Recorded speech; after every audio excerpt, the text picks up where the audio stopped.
Welcome back here. I hope all are well.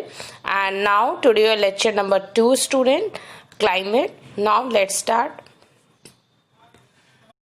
Now students see the Coriolis force and apprehend the force caused by the earth rotation. इसमें आज आप लोग पढ़ेंगे कि जो अर्थ का रोटेशन का जो मतलब जो कॉजेज है वो क्या है, रीज़न है. तो सी द कोरलिस फोर्स जो है रिस्पॉन्सिबल करता है फॉर डिफ्लेक्टिंग द विंड्स. जो विंड्स है वो आप देख रहे होंगे कि एक राइट नॉर्दर्न लिखा हुआ है और two words left and southern. तो एक राइट से और लेफ्ट से जब ये विंड्स की जो हवाएं हैं वो थोड़ी सी आप देख रहे होंगे कि तिरछी हो जाती है, और इसी फोर्स को हम कहते हैं also known as the Ferrel law. Clear. Now next student, jet stream. These jet stream are located approximately over 2730 north latitude. Therefore they are known as a subtropical westerly jet stream. जैसा कि अभी हमने दिखाया, आपको देखा भी आपने. And over India these jet stream blow the south of the Himalayas all through the year, except in summer also. तो ये पूरे आपने देखा कि ये समर के टाइम पे भी अपने पूरे इंडिया में ये यहाँ पर ब्लो होता है विंड का जेट स्ट्रीम. एक तरीके से विंड ब्लो करती है south of the Himalayas all through the year, पूरे ईयर. एक्सपेक्ट आप करिए कि समर में भी ये करती है. तो जो समर वाला जो पार्ट है sub tropical westerly jet stream moves होता है वो north of the Himalayas and with apparent movement of the sun. तो नेक्स्ट हम लोग jet stream. Jet stream are relatively narrow bands of strong wind in the upper level of the atmosphere.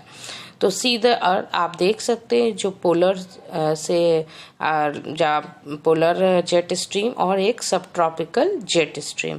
तो यहाँ पर आप देख रहे होंगे कि जो आपका जो डायरेक्शन है, जो अगर इधर वेस्ट से है तो वो पोलर हो गया, और जो ईस्ट से है वो सब ट्रॉपिकल जेट स्ट्रीम.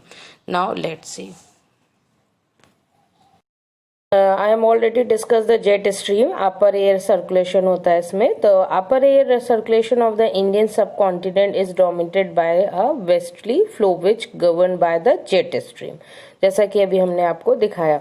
तो ड्यू टू देयर लोकेशन आप देख सकते हो, तो these jet stream are located approximately over 27 to 30 north latitude में होती है, और therefore they are known as sub tropical westerly jet stream कहा जाता है इसे. एंड तो क्लियर है कि जब 27 डिग्री से लेके 30 degree north latitude, due to their the location over the 27 degree to 30 degree north latitude, these jet stream are known as the sub tropical westerly jet stream, and they blow south of the Himalayas throughout their except in summer also. So in summer the subtropical westerly jet stream move the north of the Himalaya with the apparent of movement of the sun. Now next student, western cyclonic disturbance. The western cyclonic disturbance are weather phenomena of the winter months brought in by the westerly flow from the Mediterranean region. It means student कि they usually influence the weather of the north and northwestern regions of India, and tropical cyclones occur during a monsoon as well. तो इसका month जो होता है student October to November and a part of easterly flow. ठीक है, जो अक्टूबर और नवंबर easterly flow, and these disturbance affect the coastal regions of the country. तो in summer the sub tropical westerly I am already discuss की westerly jet stream move करती है north of the Himalaya due to the apparent shifting of the sun. तो and easterly jet stream जो होती है, ईस्टली jet stream call the sub tropical easterly jet stream. जब east की तरफ होगा तो ईस्टली जेट स्ट्रीम हो गया student, and blow over the peninsular Indian approximately over the 14 degree north and during the summer months. So they usually influence the weather of north and northwestern regions of India. तो ये western cycling जब disturbance होता है तो यहाँ पर भी फिर क्या होता है कि एक मतलब जब डिस्टर्बेंस होने लगता है तो इस रीजन्स में भी एक तरीके से बारिश हो जाती है. तो यहाँ पर आप देख रहे हैं कि जो हवाएं हैं, जो सारी चीज़ें वेदर और क्लाइमेट्स में चेंजेस आते हैं, तो कहीं ना कहीं एक डिस्टर्बेंस दिखता है. क्लियर. तो जो ये डिस्टर्बेंस हम लोग देख रहे हैं, नोटिस कर रहे हैं, तो ये ज़्यादातर नॉर्थ वेस्टर्न रीजन्स में हमने देखा, ईस्टर्न्स में देखा, और जो इसका मंथ होता है ईस्टर्ली जब फ्लो करने का वो अक्टूबर और नवंबर होता है.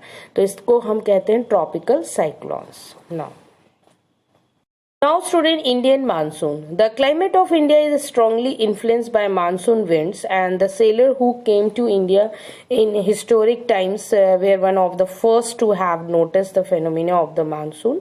So they benefit from the reversal of the wind system as they came by the sailing ships of at the mercy of winds. So the Arabs who has also come to India as trader named this seasonal reversal of wind system, और इसी को हम कहते हैं monsoon. तो जो monsoon की wind है वो बहुत स्ट्रांगली होती है स्टूडेंट, और बहुत इन्फ्लुएंस करती है क्लाइमेट ऑफ इंडिया।